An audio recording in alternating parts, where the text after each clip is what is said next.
Okay, सो आज के इस लेक्चर में एक करेंट अफेयर है कि केरला हाई कोर्ट पहला ऐसा हाई कोर्ट बना है जहाँ पे डिसीजन पब्लिश किया गया है रीजनल लैंग्वेज में। सो पहले सबसे फर्स्ट पॉइंट ये है कि किसी भी कोर्ट का, इवन हाई कोर्ट हो या सुप्रीम कोर्ट हो, इनका डिसीजन जो आता है वो इंग्लिश में पब्लिश होता है। ठीक है, तो कल केरला हाई कोर्ट ने क्या किया, रीजनल लैंग्वेज में, जो उनका खुद का लैंग्वेज है मलयालम, उस भाषा में डिसीजन पब्लिश किया गया उस कोर्ट के थ्रू। तो इंग्लिश के साथ साथ ये रीजनल लैंग्वेज भी था उनका मलयालम। तो इस तरह से ये फर्स्ट हाई कोर्ट या कोर्ट बना है जिसने रीजनल लैंग्वेज में डिसीजन पब्लिश किया। तो ये एक इंपॉर्टेंट क्वेश्चन बन जाता है। बात करते हैं अब हाई कोर्ट और सुप्रीम कोर्ट के कुछ फैक्ट्स को कंपेयर करते हैं और जो इंपॉर्टेंट पॉइंट्स होते हैं उनको रिवीजन करते हैं। Static questions. So high court जो आता है वो आर्टिकल 214 के अंदर आता है, 214, और जो सुप्रीम कोर्ट से आता है वो आर्टिकल 124, 124 के अंदर आता है। अब दोनों में कन्फ्यूजन हो जाता है, याद कैसे रखोगे? सुप्रीम कोर्ट और हाई कोर्ट में नंबर 1 कौन है? सुप्रीम कोर्ट सबसे बड़ा होता है। तो ये नंबर 1 है, यानी ये 1 से स्टार्ट करे होगा। दोनों में एंड में तो 4 है, लेकिन सुप्रीम कोर्ट 1 2 होगा, जबकि हाई कोर्ट सेकेंड नंबर पे आता है तो हाई कोर्ट 2 से स्टार्ट होगा, यानी 2 1। तो अगेन बिना देखे रिवाइज करो, सुप्रीम कोर्ट 1 to 4 आर्टिकल, और हाई कोर्ट जो होगा वो 214 आर्टिकल के अंडर आएगा। ठीक है, नहीं भूलना है इसको। नेक्स्ट, अगर बात करें कि हाई कोर्ट का फर्स्ट चीफ जस्टिस कौन था, तो बार्नेस पीकॉक। ठीक है, ये एक अंग्रेज इंग्लिश पर्सन था जो चीफ जस्टिस फर्स्ट बना था हाई कोर्ट का। और ये कौन सा हाई कोर्ट था?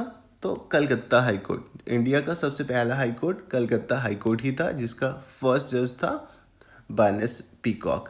अगर इंडियन में बात करें तो 2 नाम है, इनमें से कोई एक रहेगा आपके ऑप्शन में। रोमेश चंद्रा, ये ऑफिशियली अनाउंस किया गया था chief justice of high court of India, Calcutta high court का सबसे पहले, और परमानेंटली चीफ जस्टिस बनाया गया था बाद में भानी भूषण चक्रवर्ती को। तो फानी भूषण चक्रवर्ती या फिर रोमेश चंद्रा, ये दोनों नाम याद रखना है इंडियन एस्पेक्ट में बात करें तो, लेकिन ओवरऑल में पीकॉक का नाम याद रखना है ना। अगर फीमेल में बात करें तो सबसे पहली जो जज थी इंडिया में हाई कोर्ट की, वो थी अन्ना चांडी, और सुप्रीम कोर्ट में तो फातिमा बीबी। अब ओवरऑल बात करें कि सबसे पहली थी फीमेल जज, ठीक है, वेमेन जज जो थी वो अन्ना चांडी ही थी, यानी सुप्रीम कोर्ट में बाद में बनी थी फातिमा बीबी, लेकिन सबसे पहले अन्ना चांडी बनी थी 1959 में। तो या तो सबसे पहली फीमेल जज के बारे में पूछा जाए जो इंडियन है तो अन्ना चांडी आंसर करना है, या फिर हाई कोर्ट की सबसे पहली फीमेल जज की बात करें तो भी अन्ना चांडी आंसर होगा। फातिमा बीबी के बारे में एक एक्स्ट्रा पॉइंट जान लो कि अगर ये बात करते हैं मुस्लिम वुमेन में सबसे जो अपॉइंट किया गया था हाईएस्ट या जुडिशरीज के लिए जो अपॉइंटमेंट था, उनमें फातिमा बीबी का नाम है। तो ये भी याद रखना कि अगर पूछे कि फर्स्ट मुस्लिम वुमेन कौन थी जो हाईएस्ट जुडिशरीज के पद पे अपॉइंट की गई थी, तो यही है फातिमा बीबी आंसर। अभी आपने पढ़ा अन्ना चांडी और फातिमा बीबी फर्स्ट फीमेल जज ऑफ हाई कोर्ट और फर्स्ट फीमेल जज ऑफ सुप्रीम कोर्ट। अब यहाँ चीफ की बात करते हैं। तो हाई कोर्ट में बहुत सारे जज होते हैं ना, तो सबसे जो मेन जज होता है चीफ जस्टिस, हाँ, तो फर्स्ट फीमेल कौन थी जो चीफ जस्टिस बनी थी हाई कोर्ट की? तो नाम है लीला सेठ। और लीला सेठ कहाँ की थी, कहाँ पे बनी थी ये? तो हिमाचल प्रदेश हाई कोर्ट जो था उसका। लेकिन अगर मैं बात करूँ चीफ जस्टिस सुप्रीम कोर्ट की फीमेल में, तो अभी तक ये बहुत इंपॉर्टेंट पॉइंट है, फीमेल में कोई भी chief justice of supreme court नहीं बन पाई है अभी तक के लिए, राइट। नेक्स्ट, अगर बात करें कि चीफ जस्टिस में फर्स्ट इंडियन कौन थे जो सुप्रीम कोर्ट के चीफ जस्टिस बने, तो एच.जे. कानिया, हीरालाल जे कानिया। ये इंपॉर्टेंट क्वेश्चन है, कई बार गवर्नमेंट एग्जाम्स में आ चुका है, तो ये ध्यान रखना है कि chief justice of supreme court Indian वो कौन थे, तो एच.जे. कानिया।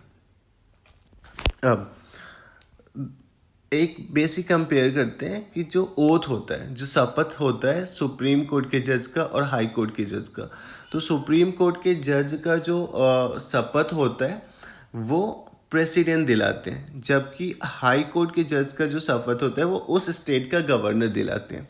लेकिन जो अपॉइंटमेंट होता है, चाहे वो सुप्रीम कोर्ट का जज हो या हाई कोर्ट का जज हो, वो प्रेसिडेंट के थ्रू ही होता है। अगर उनको रिज़ाइन करना है तो भी वो रेजिग्नेशन प्रेसिडेंट के बाद ही उनके पास ही भेजेंगे, चाहे वो हाई कोर्ट के जज हो चाहे सुप्रीम कोर्ट के जज हो। इसी तरह अगर उनको हटाया जाता है तो हटाने का जो सारा प्रोसेस होगा, चाहे वो हाई कोर्ट के जज को हटाना हो या सुप्रीम कोर्ट के जज को हटाना हो, ये प्रोसेस भी प्रेसिडेंट ऑफ इंडिया के थ्रू ही होगा फाइनली। नाउ ये एक बहुत इंपॉर्टेंट क्वेश्चन है, कन्फ्यूजन यहाँ पे होता है, मैं आज क्लियर कर देता हूँ। सैलरी और अलाउंसेस ये जो मिलता है हाई कोर्ट के जज को, वो जिस स्टेट में होते हैं उस स्टेट का कंसोलिडेटेड फंड ऑफ स्टेट के थ्रू मिलता है हाई कोर्ट के जज को सैलरी और अलाउंस। इसी तरह सैलरी और अलाउंस सुप्रीम कोर्ट के जज को मिलता है consolidated fund of India. State level पे हाई कोर्ट होता है तो consolidated of fund of state से उनको सैलरी और अलाउंसेस मिलते हैं। सुप्रीम कोर्ट सेंट्रल लेवल पे होता है तो उनको जो उनके जज को जो अलाउंसेस और सैलरी मिलती है वो consolidated of fund of India से मिलती है। दो होते हैं, consolidated fund of state, consolidated fund of India. Clear हो गया। लेकिन कन्फ्यूजन वाला पॉइंट है पेंशन को लेके। तो यहाँ पे कन्फ्यूजन नहीं होना कि अगर हाई कोर्ट के जज है तो उनको कंसोलिडेटेड फंड ऑफ स्टेट से पेंशन मिलता होगा, नहीं। पेंशन के केस में चाहे वो हाई कोर्ट के जज हो चाहे सुप्रीम कोर्ट के जज हो, दोनों को कंसोलिडेटेड फंड ऑफ इंडिया से पेंशन मिलता है। तो ये एक काफ़ी इंपॉर्टेंट पॉइंट है, इसको याद रखना है। तो इसी के साथ ये वीडियो ख़त्म करते हैं, लेकिन एक दो पॉइंट और है वो भी मैं डिस्कस कर ही लेता हूँ। लेट्स से किसी स्टेट के बीच में दो से ज़्यादा स्टेट के बीच में डिस्प्यूट है, किसी बात को लेके विवाद है, तो उनका निपटारा या फिर किसी स्टेट, यूनियन टेरिटरी और गवर्नमेंट, सेंट्रल गवर्नमेंट के बीच में कोई विवाद है, उसको सुलझाने का जो काम है, उस डिस्प्यूट को रिजॉल्व करने का जो काम है, वो है सुप्रीम कोर्ट को। सुप्रीम कोर्ट का उनका राइट सुप्रीम कोर्ट को दिया गया किस आर्टिकल के अंडर? तो आर्टिकल 131 के अंडर।